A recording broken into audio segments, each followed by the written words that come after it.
está pasando en el mundo? El presidente de Rusia, Vladimir Putin, activa una de sus armas más poderosas, el buque de guerra cargado con misiles hipersónicos. Rusia sigue mostrando su poderío militar al mundo. Con esto, Ucrania se pone en alerta y los aliados en la llegada del buque de guerra. ¿Qué sucederá? Recordemos que Ucrania ya ha destruido este tipo de buques, y con la llegada de más armamento ucraniano, Rusia también responde en tratar de conquistar más territorios en Ucrania, pero no se lo dejarán fácil Occidente y Europa. Al parecer a Rusia no le afectan las sanciones que le ponen y está enfocado en detener a Ucrania. Con esto se pone más tensa la situación en la zona, pero estaremos informando. Escuchemos. Zarpa la fragata rusa Almirante Gorshkov, armada con misiles hipersónicos Zircon. El presidente ruso Vladimir Putin asistió por videoconferencia a la botadura del buque de guerra, que se dirige a un viaje por los océanos Atlántico, Índico y Mediterráneo. El ministro de Defensa también participó en la ceremonia y dijo que los misiles Zircon superan cualquier sistema moderno avanzado de defensa antiaérea y antimisiles. Durante los ejercicios y entrenamientos, la tripulación ensayará las acciones del uso de armas hipersónicas y misiles de crucero de largo alcance. Los principales esfuerzos durante los simulacros se centrarán en frenar las amenazas contra Rusia, mantener la paz y la estabilidad regionales conjuntamente con los países amigos. Zircon es un misil hipersónico antibuque que puede alcanzar velocidades de más de 9.500 km por hora. En octubre de 2021, Putin anunció que Rusia había superado a Estados Unidos en la carrera de las armas hipersónicas, afirmando al mismo tiempo que el desarrollo de estas armas era la respuesta obligada de Rusia a las amenazas de Occidente.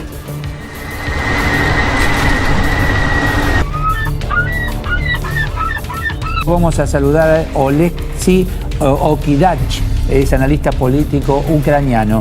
¿Qué tal, Oleksiy? Eduardo Serenellini, ¿qué tal? Hola, buen día a todos y a todas. ¿Qué tal? Bueno, esto es así, no dejaron de bombardear, incluso en medio de las fiestas de fin de año. Exacto, yo diría que los días 30, 31 y el 1 de enero fueron 3 días de los bombardeos constantes. Y por ejemplo, yo estaba el 31 de diciembre en Gerson, en la ciudad cerca de la línea del frente, y ahí justo a la medianoche, al momento cuando todo el país estaba celebrando el Año Nuevo, cuando todo el país estaba mirando la felicitación del presidente Zelensky, los rusos empezaron a bombardear esa ciudad con los sistemas reactivos de su artillería. ¿Cómo es ese momento, Oleksiy? ¿Se escuchan las sirenas? ¿Tienen que abandonar los lugares donde estaban festejando?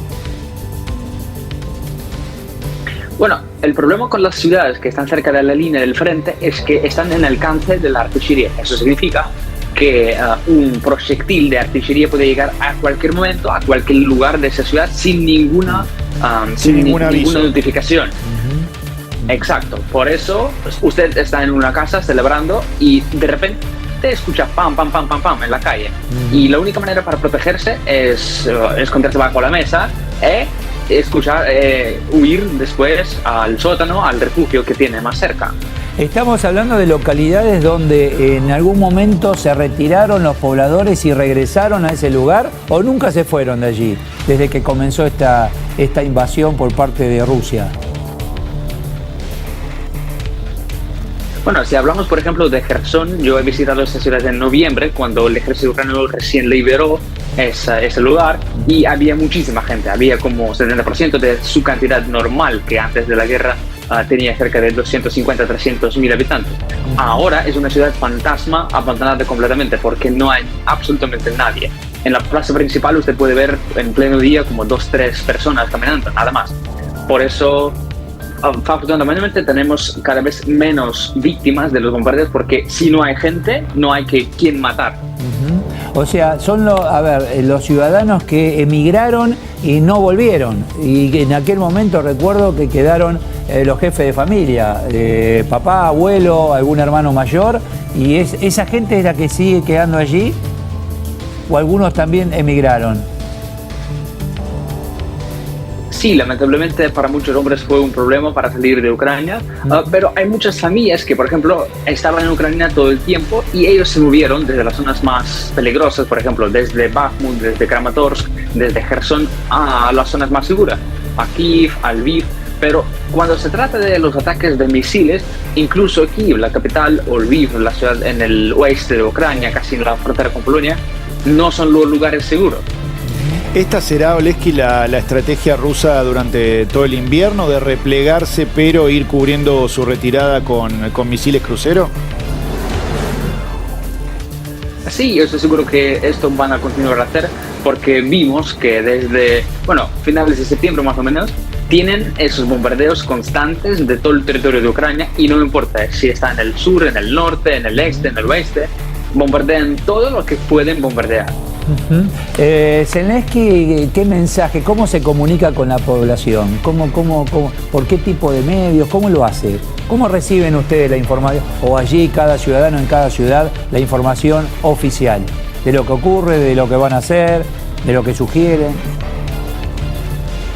Bueno, normalmente Zelensky utiliza sus herramientas de las redes sociales, su cuenta en Instagram, su canal en Telegram, y yo diría que en general Telegram, ese mensajero, es la fuente más principal para los ucranianos para conseguir la información, porque casi cada ayuntamiento local, casi cada alcalde tiene su canal ahí y publica la información que, por ejemplo, tenemos la alerta antiaérea o, por ejemplo, pasó algo, hay tantos heridos, tantos muertos. Entonces, sí, Telegram normalmente es la fuente principal para la gente conocer lo que está sucediendo. Zelensky, él también utiliza muchísimo Facebook y Instagram. Tenemos aquí en la pantalla bombardeos durante las fiestas de fin de año. ¿Pudieron festejar, saludarse, que están vivos, la familia que estaba allí en el lugar? ¿De qué manera? ¿Cómo imaginar a la distancia festejo de fin de año ante esta realidad?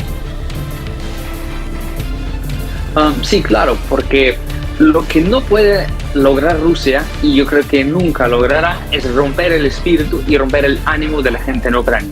Y claro, hasta con los bombardeos fuera en la calle, con diferentes ataques de misiles o drones, la gente sí daba a celebrar de la manera posible y de la manera segura esta fiesta, el Año Nuevo, que es muy importante para los ucranianos, tomando brindis o llamando a sus familiares, preguntando qué tal están, etc. Entonces sí, la gente celebró esa fiesta, pero en las condiciones muy específicas. ¿Y cuál es la expectativa de que la guerra concluya en 2023?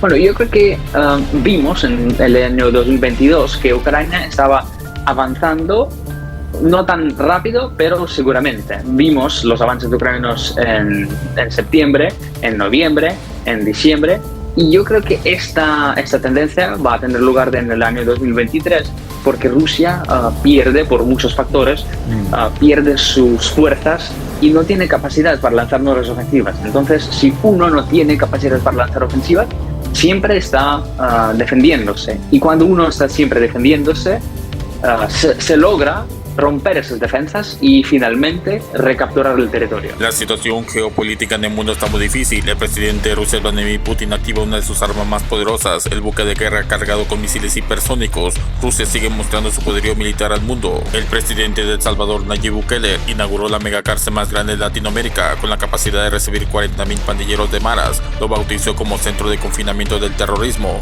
Te invito a ver el video. Ucrania recibirá más armas para hacerle frente a Rusia en su invasión. El presidente de Ucrania pide aviones de guerra y misiles de largo alcance de 300 kilómetros. Más países están apoyando a Ucrania en suministrar armamento más avanzado, como Alemania. No te pierdas próximos videos. Suscríbete y escribe tus comentarios, cómo ves la situación y activa la campanita. Gracias.